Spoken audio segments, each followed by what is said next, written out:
DSC అభ్యర్థులందరికీ నమస్తే. నా పేరు ముజీబ్, అనంతపురం జిల్లా డిఎస్సి అభ్యర్థి. ఈ రోజు ప్రోగ్రామ్ చేసిన సక్సెస్ఫుల్ చేసిన ప్రతి ఒక్క డిఎస్సి 4 జిల్లాల తరపు నుంచి ప్రతి ఒక్క డిఎస్సి అభ్యర్థికి కృతజ్ఞతలు చెప్పుకుంటున్నాను. ఈ రోజు 4 జిల్లాల నుంచి శ్రీకాకుళం, అనంతపురం, ప్రకాశం మరియు నెల్లూరు 4 జిల్లాల నుంచి కూడా మన డిఎస్సి ఎస్జిటి అభ్యర్థులు మంగళగిరి జనసేన పార్టీ ఆఫీస్కి వెళ్ళడం అనేది జరిగింది.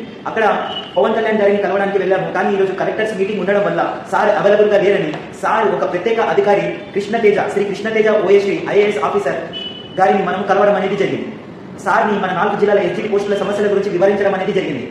సో ఈ రోజు మనం ఒక ప్రోగ్రామ్ కి సక్సెస్ చేసిన ఒక డిఎస్సి అభ్యర్థులు అందరికీ కృతజ్ఞతలు మరియు ధన్యవాదాలు తెలుపుతున్నాను. అలాగే ప్రత్యేకంగా కనిగిరి నుంచి వచ్చిన డిఎస్సి ఎస్జిటి అభ్యర్థులు మహిళలందరికీ ఎంతమంది మహిళలు అక్కడ వచ్చారు వాళ్ళందరికీ ప్రత్యేకంగా మేము ధన్యవాదాలు తెలుపుతున్నాం. అంటే 4 జిల్లాల నుంచి కూడా అభ్యర్థులు వచ్చారు. కానీ మన అనంతపురం జిల్లా నుంచి చాలా కొద్ది మంది అభ్యర్థులు వెళ్ళారు. ఎందుకంటే అనంతపురం నుంచి మంగళగిరి దగ్గర 600 అబో కిలోమీటర్స్ వెళ్ళడం జరిగింది. ఇక్కడ నుంచి రావడానికి చాలా టైం పడుతుంది. నెక్స్ట్ అభ్యర్థులకు అందరినీ కలుపుకోవడానికి కూడా చాలా టైం పడుతుందని చాలా కొద్ది మంది అనంతపురం జిల్లా నుంచి రావడం జరిగింది. అయినా కూడా 4 జిల్లాల నుంచి కూడా మేము మా ఎస్జిటి సోదరులు అందరూ ఈ ఒక ప్రోగ్రామ్ కృషి చేసి సక్సెస్ఫుల్ చేసిన ఒక ప్రత్యేక డిఎస్సి అభ్యర్థులు మన డిఎస్సి అభ్యర్థులు లీడింగ్ తీసుకున్న ఒక ఆస్పిరెంట్స్ ఝాన్సీ రామ్ అన్నకి ప్రత్యేకంగా మేము ధన్యవాదాలు తెలుపుతున్నాం. ఝాన్సీ రామ్ అన్న, షేక్ అమీర్ అన్న, ఖాసిం అన్న, కళ్యాణ్ అన్న, అలాగే నయాబ్ రసూల్ అన్న, శ్రీకాంత్ వేమానికి ప్రత్యేకంగా ధన్యవాదాలు తెలుపుతున్నాం. అలాగే మన అనంతపురం జిల్లా నుంచి డిఎస్సి ఆస్పిరెంట్ ఈ ఒక ప్రోగ్రామ్ సక్సెస్ఫుల్ చేయడానికి కృషి చేసినారు. వాళ్ళకు కూడా రమేష్ అన్న, ముజీబ్ అన్న, నిమ్మకల్లప్ప అన్న, విష్ణువర్ధన్ అన్న, మంజునాథ అన్న, విరూపాక్ష అన్నకి కూడా ప్రత్యేకంగా ధన్యవాదాలు తెలుపుతున్నాం. నెక్స్ట్ 4 జిల్లాల నుంచి ప్రతి డిఎస్సి అభ్యర్థి కూడా కలెక్టర్ ఆఫీస్ లో అలాగే ప్రతి ఒక్క ఎమ్మెల్యేకి మినిస్టర్స్ కి మనం ఒక ప్రాబ్లమ్ వివరించి చెప్పడం అనేది జరిగింది. ఎలాంటి మనకు రెస్పాన్స్ అనేది రాలేదు. సో ఇదే చివరి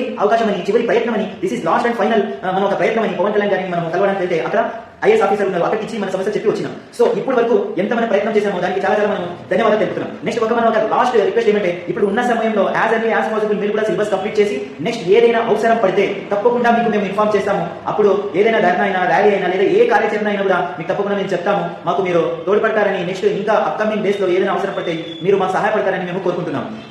ద లాస్ట్ కన్క్లూషన్ ఏమంటే 13 జిల్లాల్లో అన్ని ఎస్జిటి పోస్టులు చాలా కరెక్ట్ గా సాటిస్ఫైడ్ గా ఉన్నాయి. మా 4 జిల్లాలు శ్రీకాకుళం, అనంతపురం, ప్రకాశం, నెల్లూరు ఎస్జిటి పోస్టులు చాలా తక్కువ ఉన్నాయి. దగ్గర 1,60,000 మంది డిఎస్సి ఎస్జిటి అభ్యర్థులు ఉన్నారు. కొద్దిగా సీఎం చంద్రబాబు నాయుడు గారు కానీ, అలాగే ఎడ్యుకేషన్ మినిస్టర్ లోకేష్ గారు, అలాగే డిప్యూటీ సీఎం పవన్ కళ్యాణ్ గారు ఒక్కసారి మాకు ఈ డిఎస్సి ఎస్జిటి పోస్టుల గురించి ఆలోచించి తగిన న్యాయం చేస్తారని మేము కోరుకుంటున్నాం.